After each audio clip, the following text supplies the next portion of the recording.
Welcome to Bahamarico. I'm your co-host Timmy.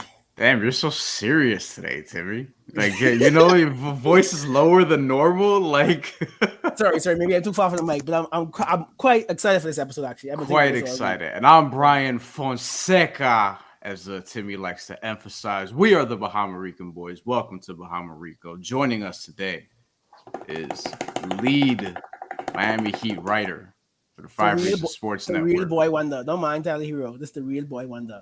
who has not yet gotten Ethan in trouble. Brady Hawk has joined us here for the first time. We are excited to have him. And yeah, we were just talking about his age off mic. I don't know if that's something he wants to reveal on mic, but hey, We man. actually say Brady can't legally drink yet in the States. But when he comes to the Yeah. Bahamas, I could buy him a drink because we drinking from 16. So Brady, before we get into, important stuff with air quotes, does your family follow your content that you post Yeah, online? They yeah. do, like your mom and everybody? Yeah, Okay, so Miss Hawk, Mrs. Hawk, whatever, right? Um, Apologies in advance. I may curse in front of your son. I'm just letting you know right now. Okay. And you know, I would just also say that it's not that big of a deal because some of Brady's peers do have OnlyFans accounts because that's just the world that we live in today. So with that being said, welcome to the show, Brady. We like to have a good time here, obviously. Timmy, we were just talking last week about the Miami Heat's big week with Tony Schwartz and previewing it, and we came away saying that if they finish 3-1, maybe even 2-2, that's something you would sign for. And they probably should have been 4-0, right? Yeah. Like they probably should have been 4-0. They lost their one game to the Milwaukee Bucks by 1 point as they were leading by 14 with 7 minutes to go. But just everybody here, I guess we'll start with Brady since you're our guest. Your But takeaways, I want to give a little intro first before we get to Brady, right? So last week was yeah, about the vibe check. How does the vibes feel about yes, this gauntlet? And so we're gonna go on the opposite side of the coin where the actual analytical breakdown of this week. And I also tell you, Brady, like I know basketball pretty well. Like I can watch a play and know that this means that. Like I know like if this player goes this way, he has to do this next. But like I don't know the name. Like, the only play I know by name is I know what Hans is. But like I know you could see a play and know the exact like so like I say I know it, but I don't know the words for it. But like you know like you could say this is Hans, it's just like a double target. Like so I'm just excited to get into the meat of these players. So like Brian was trying to show you breakers, and I like what you did earlier with the Tyler Hero breakdown for the week. But let's mm, get into this just 3-1 week. Like the Heat went up against the big five of the best six teams in the conference, and we came out 3-1 without Kyle Lowry.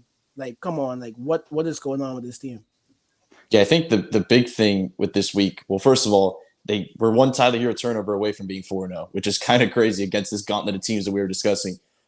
But the general consensus about this week for me is the defense, like schematically, like what they were able to do, because these are four totally different offenses. Like when you look at it on paper, look at it on film, like these are four teams that attack things totally differently. You start out in the week against Chicago. Um, it's kind of similar to Philly in some ways because, as I've been saying, they fit the trend of kind of playing teams inside the arc because that's the way their defense is. When they can double you, they can blitz you, they can rely on rotation on the backside. Uh, that's what they kind of did against DeRozan in a lot of ways on Monday. We saw that against Joel Embiid, obviously, yesterday. But then there's also these other matchups with the Bucks where they kind of have to guard you straight up in a lot of ways. The Nets was a little bit different because it was basically only Kevin Durant out there. We didn't really get to see a full idea. Same with James Harden not being there. We didn't get the full outlet of what they can do. But this defense is legit, and they don't even have two of their main pieces in Kyle Lowry and Victor Oladipo is going to be coming back tomorrow.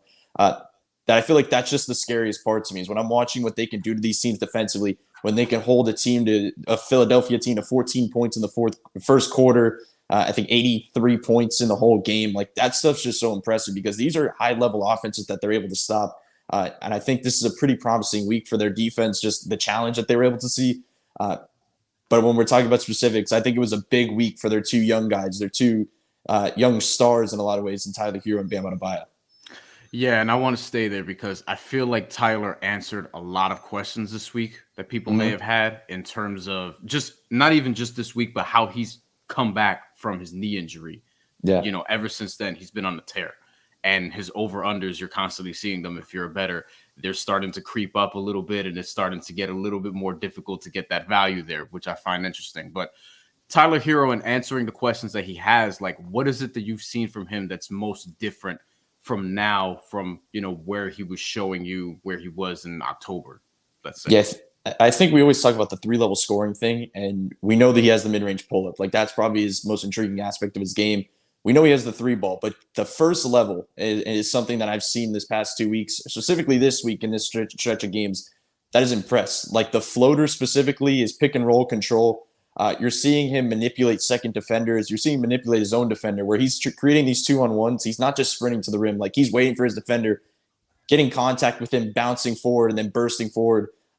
That he's probably taken more floaters this week than he has in a 4-game span in his entire career, because he's able to get to the rim at a different level. Like, we constantly talk about, specifically, let's talk about before in the Bucks series last season, we kept saying, this is a Tyler Hero series, because when they face this drop, he's going to have that mid-range all day. The issue is that, first of all, if it's not falling, then it's problematic because he has nothing else to get to. And second of all, if they adjust and take that away from him, what is he going to get to? This season, if that is the matchup, he has other things to get to. And that first thing is the floater. Like, we're seeing, first of all, guys like James Harden, guys like Trae Young, what do they do so well is they disguise their floater for the lob pass. And it's like so hard for that drop defender because they don't know what's coming. They can't predict and make the total guess on if it's a lob pass to the big rolling or if it's a floater. Tyler's kind of creeping up in that level where he's becoming pretty elite at kind of making that decision, first of all, and actually doing it, which is weird because I feel like even early in the season or last season, we kept saying, like, the lob passes are just not there. Still, they're not all the way there right now, but it's still the floater he's able to link in a way that he's just making the big dropping, having to guess. I feel like it's just the biggest thing for him, where if he's able to master this first level and he's able to kind of control pick and rolls like this and kind of control lineups, because even if you look at last game, it was the bench lineup that he basically took over. Like, it's with Caleb, Gabe, Max. When he can headline these lineups and totally take over like this, and he has the ball in his hands, his usage is through the roof, that kind of just sticks out for me. So I have 2 questions for you. The first one, just on the earlier point, you said the defense, but how are he doing this defensively? Is it a man-to-man thing, a blitzing thing? Let's talk to me about the how he mixing up, because exposed really a mad genius. Like, you'd see one possession as a zone, then maybe a 2-2-1 or a 2-3, and then just how are the Heat being able to surprise these teams who their social department is to scout. Like, even after scouting this team, you still can't really predict what he is about to do. Yeah, I think it starts with the front court trio in the starting lineup. Like, what they're able to do is if there's a guard big combo, like let's say Harden and Embiid or Vukovic and DeRozan, these teams that spam these pick and rolls, they're going to put PJ Tucker on the guard. They're going to put Bam on the big, and they're going to predict the switch like right after the jump. They did that yesterday with Maxey and Embiid. Because PJ Tucker may be 6'5", and he may think you have an advantage. You do not have an advantage no matter who you are, the big you are, because he is strong, and he's going to hold you off in that post. Like, he bullied Vucevic. It was insane to watch on Monday. Like, Vucevic could not move. Right, and he's done that all season against Vukovic. Like, he struggles badly against PJ Tucker, and we know what Bam Adebayo can do against a DeRozan and a perimeter player. But the key there is the third front court guy that I'm talking about, which is Jimmy Butler. Like, that Chicago game, the way he was able to freelance, I think he got like 4 steals in the first 8 minutes. Yep. That's when he's at his best. Like, not even offense, defense. Like, his best skill is when he's literally the double, the free safety, the guy that can rely on that. And the reason it's so different, like, people may be like, then why weren't this seen last season? The rotations on the backside is something that they didn't have last season. Like, we were talking about, point of attack defense so much. But the issue is also when they were relying on that and they kind of took 2 guys out of the picture, that third or fourth guy on the backside was kind of just leaving things open, and they were able to attack those gaps. There's no gaps this season. Like, you may have a Tyler Hero on the floor who's gotten better defensively. You may have a Duncan Robinson on the floor who's gotten better defensively. But when you have these Gabes and Calebs and all these guys down the line that are able to kind of just make these rotations so pure, it's just a difference maker defensively. Like, I don't think there's a terrible matchup for them defensively because they have counters to so many things. And I feel like we're talking about specific players, but a lot of this is Eric Spoelstra. Like, just him to be able to do what he does against these teams. Like I said before, that I like the Philly matchup because of what he could do to Joel Embiid. Like, he's able to do some things. What was he, 4 of 15 last night? Like, he's able to do things to him that, like, many coaches and teams just can't do. The issue is that when James Harden comes in the picture, if he's Houston James Harden, if he's attacking James Harden, can they go all out on Joel Embiid like that? But if there's any team that can do it, it's just the solidity of this team, 1 through 10, 1 through 12, of just the defensive guys they have. My second question was, we've been talking for years about Hero and Bomb's age, similar, they're the future. Yeah. But I don't think before this week we really actually saw real Bomb and Hero chemistry. Like, yeah, they come from Kentucky, all of this, they're two young players. One's for the min 6 month, yeah, gonna probably get a closer max contract. But this is the first time I've actually physically seen the proof of those two being pillars. So talk to me about, maybe it was Jimmy being off, maybe it was because there's Olari, the steps that you've seen that Hero and Bam as together, like just those two, the players they can make together, which bodes well for this team. Yeah, I think we're going to look back at that Nets game. Like, I think we're going to look back even like down the line, and we're going to look back at that Nets game this week and say, like, that set this off. Because as you mentioned, no Kyle Lowry, no Jimmy Butler. They were forced to take over. Like, they were forced to do things. We saw the pick and rolls. We saw Tyler be able to feed Bam. We saw Bam being in attack mode. We know what Tyler can do on the ball. Lineup wise, I think this is intriguing because I think there's a shift because of that game, because of what we saw this week. Usually we see the kind of the lineups the way they go about. They take Kyle and Bam out early. Jimmy runs with the second unit for a little bit. I think the change is that Jimmy and Kyle kind of mirror each other's minutes, and Bam's the one that runs with the second lineup because as we've seen, a lot of people obviously on Twitter have been talking about the Bam with the 4 shooters. That's the outlet. Like, that's what you want to get to. You want to let Bam get in attack mode, let Kyle and Jimmy run their own lineups, let Tyler and Bam do their thing. Obviously, all 4 of them are going to be closing together, but it just feels like those two kind of pairings, specifically with Tyler and Bam, have really grown in a way that they can take advantage of their own lineups. Like, they don't need these other guys like Jimmy and Kyle to take over. Of course, there's an added incentive like Kyle. We know what Kyle does for Bam, but it's almost like get out of the way and let Bam just go because we've seen it so many times that when he's in attack mode like he was against Brooklyn, which is just a great matchup for him. Like, it feels like every time he's in that building, he just torches them. But there's just something signaling there that there's opportunities, there's gaps to be hidden. I just feel like this is a real duo. It's like a 2-man pairing that could be really effective offensively because we've seen also Bam can make up for things that Tyler does defensively when there's issues there. Tyler can make up for things that Bam does offensively. Like, if Bam's not effective, like last night in that zone that Philly threw at them, he was in the middle of the zone. He wasn't being quick and decisive. He wasn't shooting the open jumper. Tyler took advantage there. Like, Tyler said, okay, I'm going to break down the zone myself. I'm going to split the middle. I'm going to get to my floater. They can make up for each other, and I feel like that's why it's just so intriguing. If Philadelphia and or somebody else is going to throw that zone at Bam again in a playoff series, what are the ways that he can overcome that? Is it just being able to get into his jumper and stay in rhythm and doing that? Or what are the different ways that maybe Eric Spoelstra or Tyler Hero could set him up to attack efficiently in that area? Because we saw him struggle with that yesterday. And ultimately, it didn't matter. James Harden wasn't there to sort of alleviate some of Philadelphia's bad offense. But for Bam specifically, how would he effectively attack that? Because teams are going to try to figure out ways to stop him now that he's being more aggressive. Yeah, it's crazy because a win or loss can change like what is discussed. Like, if they lost that game yesterday, we would be talking a lot more about Bam if he saw a zone because that would have been the reason. I think the big thing isn't Tyler hitting him in different spots or Spo adjusting things. Like, it just comes down to Bam. It doesn't matter the field goal percentage. It doesn't matter anything about that. He just has to take the shot because if he doesn't take the shot, the zone can spray out. The passes aren't able to make the kickouts. Like, all those things are eliminated. That if he's not quick and decisive immediately, all the options are kind of cut off. And because he wasn't making that decision, and it should go to Jimmy as well, because Jimmy saw some reps there in the middle of the zone as well, and he wasn't taking the jumper. I think he forced one-handed push shot right at the free throw line that missed. Like, when those two guys aren't able to dissect the zone, like, it's just a bad look for them all because also PJ's on the floor. What does he do best? He's a corner shooter. When you're not making those decisions and they can spray out on the corner, PJ has 2 shot attempts, and I think they both came in the first quarter. He didn't end up basically attempting a shot all game. It just limits options. So I just feel like you can't rely on Tyler Hero to break his zone. Like, Bam Adebayo, your bigs, your forwards need to break it. So I just feel like it comes down to if he's hitting his jumpers, first of all, they'd have to get out of it really soon. But if he just has to take it, if it's not there, got to keep shooting it. If not, he's got to make quick decisions with it because I think that teams were watching that yesterday. I think they're going to look at that and say, I feel like this team's going to see a lot of zone throughout in maybe the first round, second round, because it's one of the few things that kind of throw them out of their rhythm. So at the time that we're posting this is Monday morning, and Victor Oladipo is officially healthy. So, Brady, let's talk about it. How do you see him fitting here? I mean, we've talked about on, at various points, whose minutes is he going to take, et cetera, et cetera. Gabe Vincent, it was thought of to be initially, and now it looks like it's going to be some of Max Strus's, maybe a combination of the two. Just one, whose minutes do you see him taking? And two, just how do you see him overall fitting? Like, how do you see Eric Spoelstra just sort of working him back? Yeah, the minutes thing is interesting because I feel like there's so many different ways you can go about it.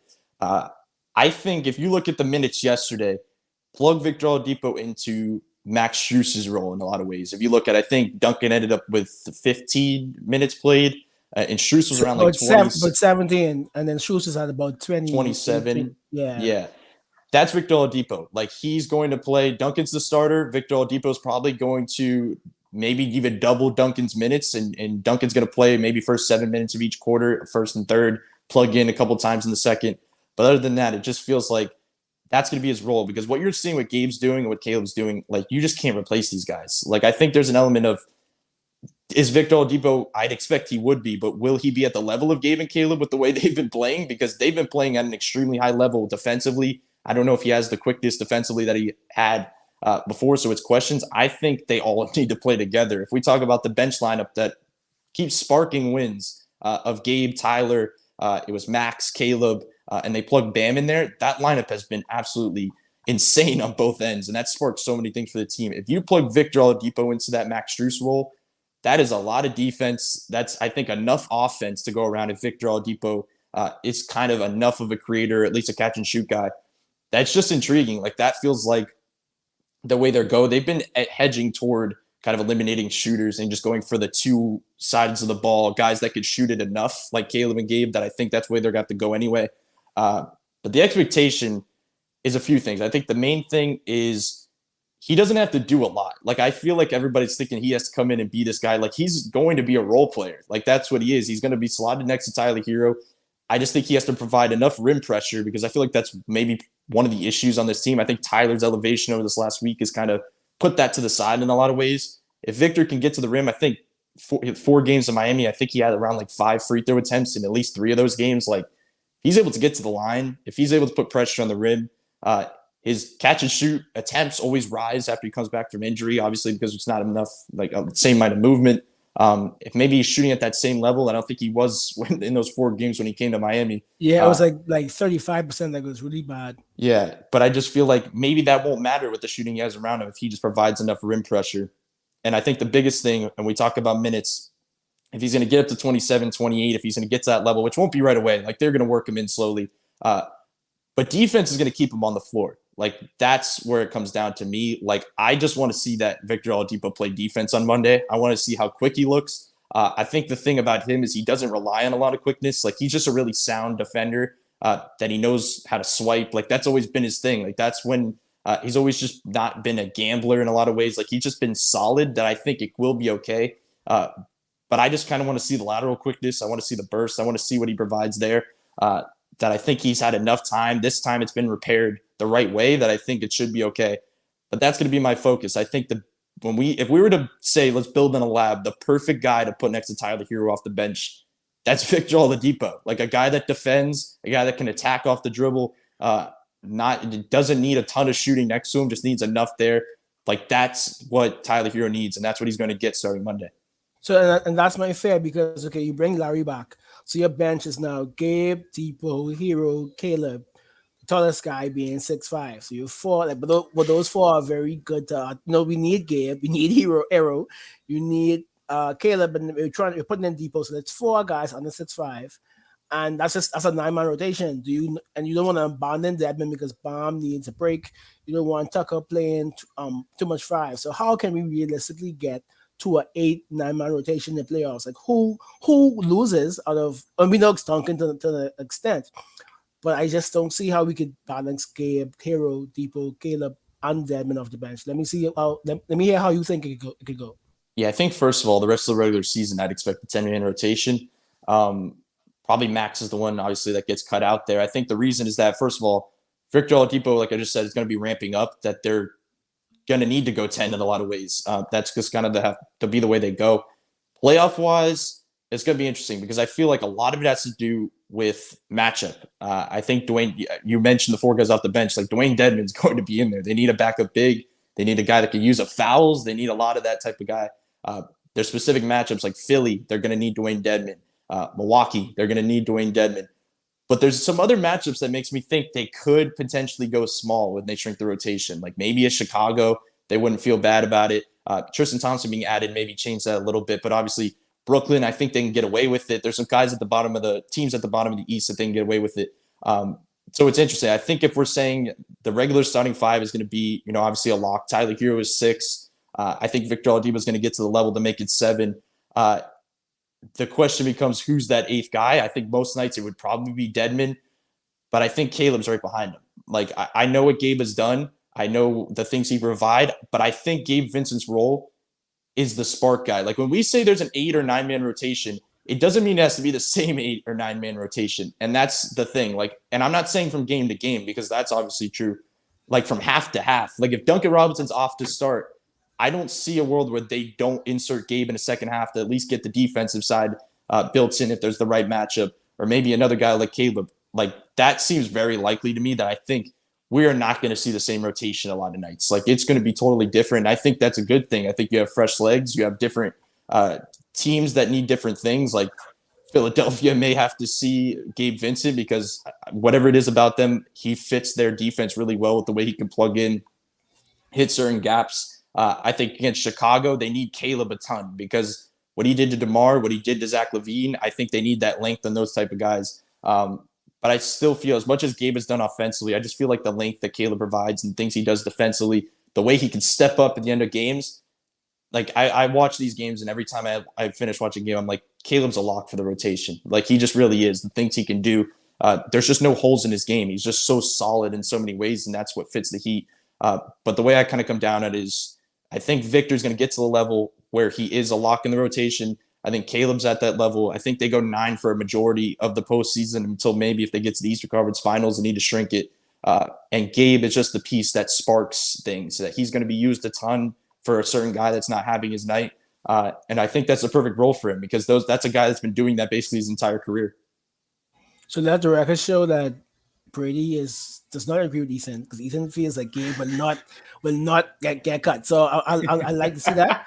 And I know why are you trying to cause dissension? No, I would like the time stuff. First of all, I just want to see who wins. I can see both ways though. I will say I can understand the argument fully, but that's just the way I'm kind of leaning. But I agree with you. We saw how Gabe's height was kind of exploited in the Bucks game. Like Middleton is like 6'7". Like you can't really, as much as Gabe can do, he can't grow 5 inches in the game. Whereas Depot is more of a 6'4", maybe a bit stronger than Gabe. So I could see for series. And I know Brian has a lot of things to get to, but I have one question before we switch gears.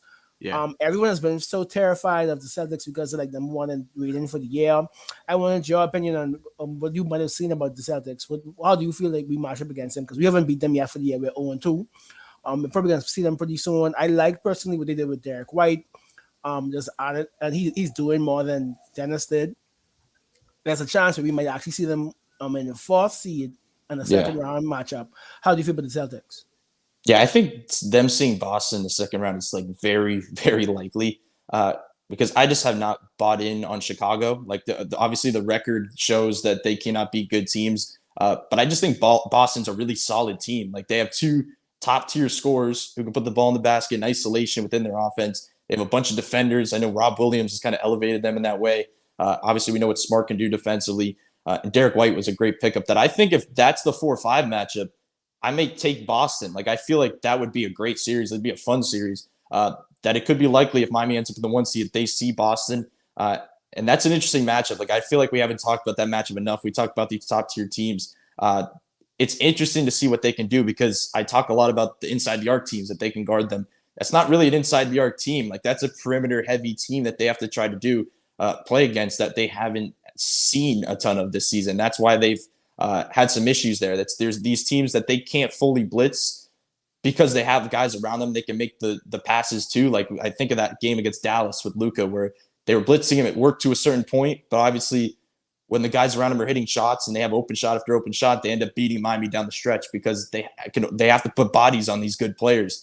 That's the same thing with Jason Tatum. When you have a Jaylen Brown next to him, it's just tough to defend. And I think, obviously, I would take Miami in that series because I feel like the things they do on both sides of the ball is pretty elite in that type of setting. In the half-court setting, I feel like you trust them a little bit more. But it's one of those matchups that when there's these isolation-heavy teams, like, you don't know what could happen. Like, one of these guys, a Tatum could go off on you and he could steal a game from you pretty easy. That it's just an interesting matchup that I think we need to talk about a little bit more. All right, let's get into music. So typically we run people through the gauntlet here. Tony Schwartz survived last week. Sean Rochester got off easy because we ended up going down Duncan Robinson lane, as you would imagine. And Timmy, I know you particularly have music questions. I also want to just generally know, like, you have to go to these games. I don't think you're driving to these games, right? When you're going to cover them, you're not riding around in silence, right? In Miami, of all places. No, I did. Yeah, I don't just sit there and think to myself. Yeah, I play a little something. Okay, what's that little something? It's a mixture. Like, I just play a bunch of stuff. I strictly new hip hop and stuff. Like, I like a lot of Drake, Future, just a lot of J. Cole. Okay. Like, it's just a lot of different. Brian artists. thinks to listen to Jack Harlow. Do you? No, I mean, he's okay. I don't Did I listen say to that? him. Okay. Yes, you did. Yes, you did. What I did? Yes. That's the other boy one. Oh, Jack Harlow, Travis Scott. Travis Scott. Yeah. Yes. Yeah, No. yeah, Travis Scott. Yep. Yeah, I can see that. Look, man, a lot of white kids like Travis Scott. You know what I'm saying? Like, that's just Just riding with the stereotype. So Friday, if you watch the episode with Greg, me, Brian, Greg, we like another coke rap. So like, made a bunch of drops this week. So we're looking forward to that. I'm looking forward to Freddie Gibbs, Pusha T, but my favorite rapper now is Kendrick Lamar. So I see that he's gonna be in Rolling Loud. So I'm feeling like he's not gonna headline another concert with a new album coming out. So I'm hoping for a new Kendrick Lamar album. But so are you? I know you like Cole, but are you a Kendrick fan as well? Yeah, I listen to Kendrick. I saw that with Rolling Loud. I know that I like Kanye West's music. Like, I feel like that's controversial, but I still like Donda. I still like Donda too. So pre 2012 and back, Kanye is my favorite rapper ever. Yeah. Greg and I don't speak about they don't speak his I name. can understand, but I'm just Mr. straight Ye West, music. Jesus, whatever his name is now. But just strictly music, I'm just yeah. So I liked a few songs of Donda. I liked a few songs about, but like his first. So Graduation to me is perfect. My favorite song ever is I Wonder from Graduation. I like Late Registration, 808's Dark Fantasy. Like, I'm gonna watch the Genius Netflix documentary sometime this week because like I say, those first 6 albums were a huge part of my life. Like early Kanye, Drake, Kendrick, there's a big part of my life. You have fun with that, buddy. I watching that Netflix doc. I told somebody who I really and Timmy, you know this person, somebody who I really hold in high regard was like, yo, you have to watch this documentary. And I'm like, I'm just not putting myself. So I can it's do better based, things with my it time. was shot back then. So I know that's what I heard. Like, yo, don't you like his old stuff? And I'm like, look, this is how all you people fall for it, not y'all. But I'm saying this is how y'all fall for it because he does some wild shit. Sorry, Mrs. Hawk. He does some wild shit, right? And then he just like, you know, we don't know, he's mentally ill, whatever. And then all of a sudden he comes back and he's a hero again, and the music slaps. Allegedly, I don't know because I don't listen to it. He has something to do with it. It has something. Kanye didn't really do this. This guy Cudi did it back then, and Kanye gave him creative license. Kanye actually didn't want it to come out. Kanye wanted to actually like override it, and he said, "Nobody, let me do this." So if it helps, Brian, this isn't a Kanye thing. Like, it's not like he worked on it and dropped it. Someone else. This comes out March 7th, right? Yeah. So we're a week away from March 14th. You know what else comes out March 14th? Top Boy. Okay. I don't need to see a Kanye doc this week. I'm good. Back to Brady. Okay, so you mentioned Drake, Future, J. Cole. I want to know specific songs. Like, what specific songs are you listening to in the car? You don't have to mention if you're rapping along with them, although you can do that if you'd like. No, what I think specific songs are you listening to when you're riding to these games? It's really not specific because I have like playlists with like every album of like all these rappers. So like I just have everything playing just on shuffle. So it's not really specifics, but it's literally like all the current stuff. Like it's just like it's like a long playlist. Like, So it's not what like I need you to do when you go to the game this month is to play Future's Madness. To me, that Okay, song, yeah, yeah. It's a great March song. I literally like. I went to Rolling Loud in LA, and even before March Madness, like I felt myself like levitating. Like I think that's such I levitated off the floor, man. I just Because of the music, or was it because of the Rolling Loud substances? that too, Like, that too. But I just love March Madness, like, and like I'm a big Future fan, but like, and Yeah. they always play it before basketball games. I think it's just such a lit song. let's get Yeah, to no, some. Yeah, go ahead, Brady. no, I was gonna say you guys were talking about new music. I know another one, Lil Durk's coming out with an album Yeah. coming up, so I think that's another I one I have love on there. Dirk's features. I can't tell you like a Dirk song from start to finish, but every time Dirk's on the song, I have to listen to it. Like I just like his energy when he gets on the song. I Yeah, like my, Dirk. I my like one of my like favorite like underrated albums is the Lil Baby, Lil Durk, with Voice of the Heroes. Like that's like a really Yeah. underrated album. for me. They play those songs a lot over on the radio, especially the one with Meek, changing locations, and that song is on I don't all listen to the the time. radio. Yeah. To be Straight fair, I Bluetooth. don't think anybody does anymore Yeah, at this yeah. point. Everybody listens to podcasts now and their own playlists. True. Let's get to some this or that. Now, this is where Brady will really be tested. Unlike anything he's ever seen before in show history on 5 Reasons Sports Network, where we put people through the gauntlet. As Ethan likes to mention, Alana was terrible at this, but she did it. Ethan did it. He was great at it. This is where he gave us a story about what was he listening to? Run DMC with Hair and stuff like that. Whatever in the 80s was going on. Yeah, it was a long time before you got here, Brady. Shit, that was a long time before I got here. I wasn't there born in the either. 80s. Yeah. Yeah. None of us are born in the 80s. You know what I mean? So, okay. So, first one, well, this is more of a question, not a this or that, but still, I like to break my own rules here, Timmy. So this is how we're going to do it. If Ethan sends you to cover a playoff series, Grady, what are the essential things you're taking with you besides, obviously toothpaste and clothes and things like that? To cover a playoff game away, you're saying? Outside of Yes. Miami, Yes. Like in a scenario where you have to be at a hotel, for a couple days or whatever. What are the things that you absolutely need that isn't obvious? Like we know you're packing deodorant, I assume, toothpaste and clothes and things of that nature. All I need is my phone and a basketball. I'm good. A basketball. So you still play? Also, you still yeah. So we gotta hopefully the hotel is a basketball court outside because when I'm not, I gotta have my laptop if I gotta write or something. But when I'm not doing that, hopefully there's a court or something on the roof. Maybe Ethan can give me like a nice hotel or something over there. Hey Ethan, there you go. Like now you know how to keep Brady busy and not in trouble. How tall are you? It's like 6 foot. So you're a point guard, probably. I played the 2, yeah, but what kind of shooting guard? I was just catch and shoot. Okay. I wanted to know if you were like, because I was an antagonistic, undersized Patrick Beverly type of, Yeah, I was 3-and-D. Yeah. I was an asshole point guard. I would put it that way. Do you play video games? Like yeah. Okay, yes. Sometimes. So this is gonna work. First video game purchase. Oof. 2K.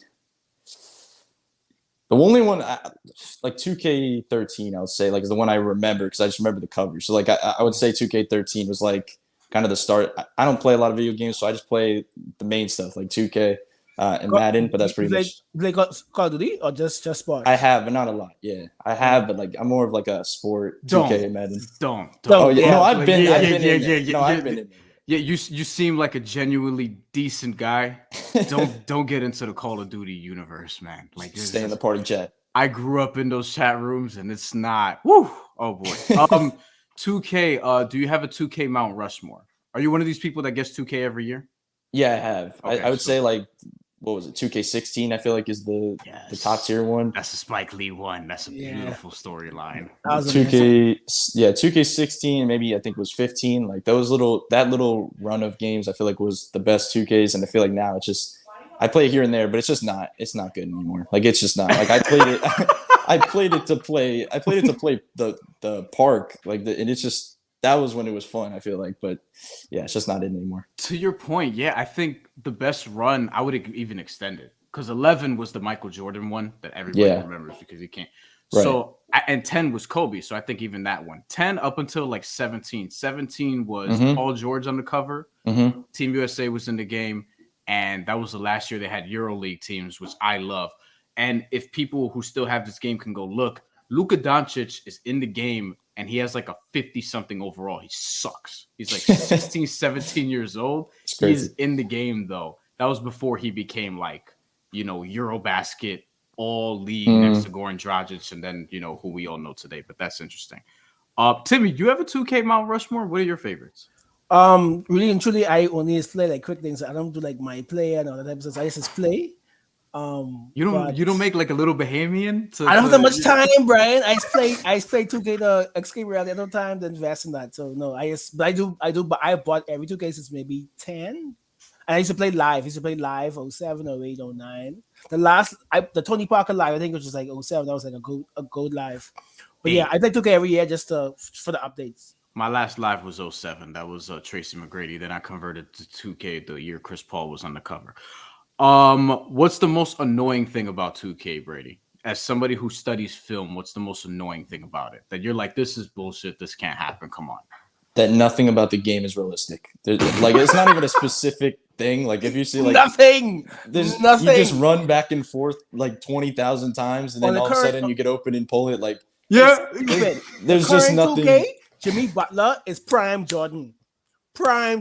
Yeah, Jimmy does. I'd be killing with Jimmy. Jimmy Butler does like a windmill from the free throw line. I'm like, Jimmy doesn't do this in real life. Jimmy is automatic. That's a key phrase when playing 2K. Jimmy is. I'm like, what is this? This makes no sense. Yeah, nothing about it makes sense. Brady, what is the weirdest comment you've gotten in response to one of your videos? Oh, that means there's a lot. I honestly don't know. Has no one's tried to drink your bathwater before? No, not me. Yeah, nobody's asked for that, but I will give them my Cash App for that. Like, I'll send it out. Like, if people send you money. No, okay. I wish. I don't even think we're allowed to, but we'll keep it going. So you don't know what your weirdest comment is. I honestly, I can't even make something up. Like, I have no idea, to be honest. He's such a good guy, They give him to there's limited. I have limited blocks, There's Timmy, but that doesn't matter. People are just out here. Yeah, facts. This is a good one I wanted to ask you, as somebody who obviously studies a lot. If you can judge an NBA consumer based on their opinion of one player, who would that player be and why? Like, for instance, I've heard people say, depending on how you judge Rudy Gobert is how I judge you as a basketball fan, et cetera, et cetera. For me, that player is Jimmy Butler. I think, however, if somebody says Jimmy Butler and focuses on, he has quote unquote no bag or whatever, then it tells me pretty much all I need to know, or most of what I need to know about said person. So your player in this instance will be who?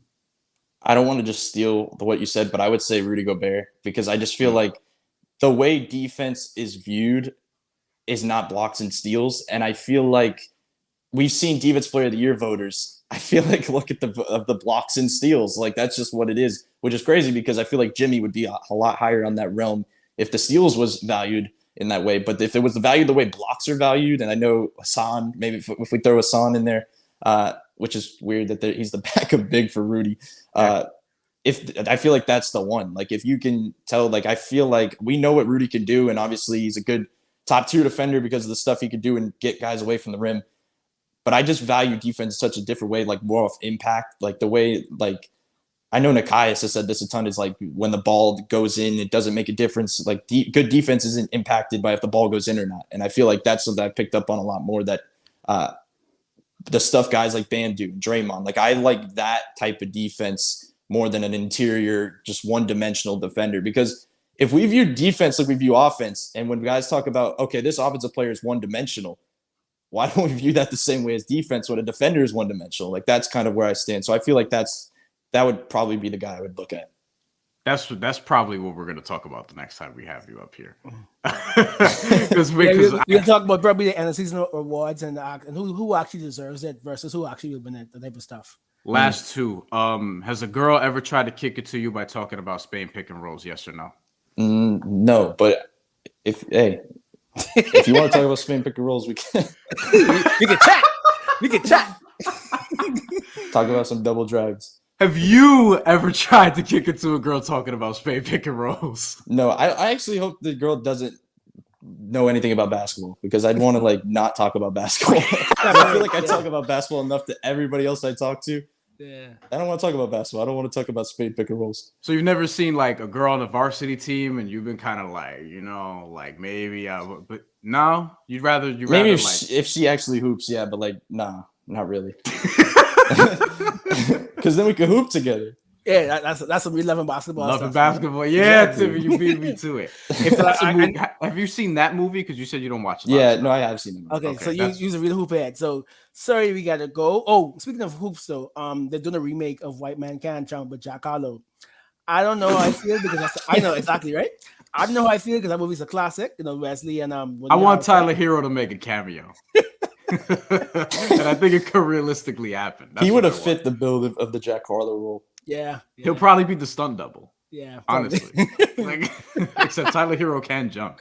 Yeah. Like we've seen him yam it on people this year. It's insane. So this is a big week. I'm happy to see Tipo. I will be in Miami on Wednesday to watch the Suns, and then we play the Cavs and the Wolves on the weekend. I look forward to this team getting healthy and whole. Hopefully Larry's back soon. Whatever's going on is good with him. Yeah. And this has been Bahamarico. We will definitely have Brady back. Not once, not twice, not 2 times. Right to LeBron. You know, we will have Brady come through with the. It's good to talk about the actual basketball tonight than the storyline. So thank you, Brady, for coming on, and enjoy your week. Yeah, thank you guys for having me. Absolutely. See you guys next week. We'll be back soon.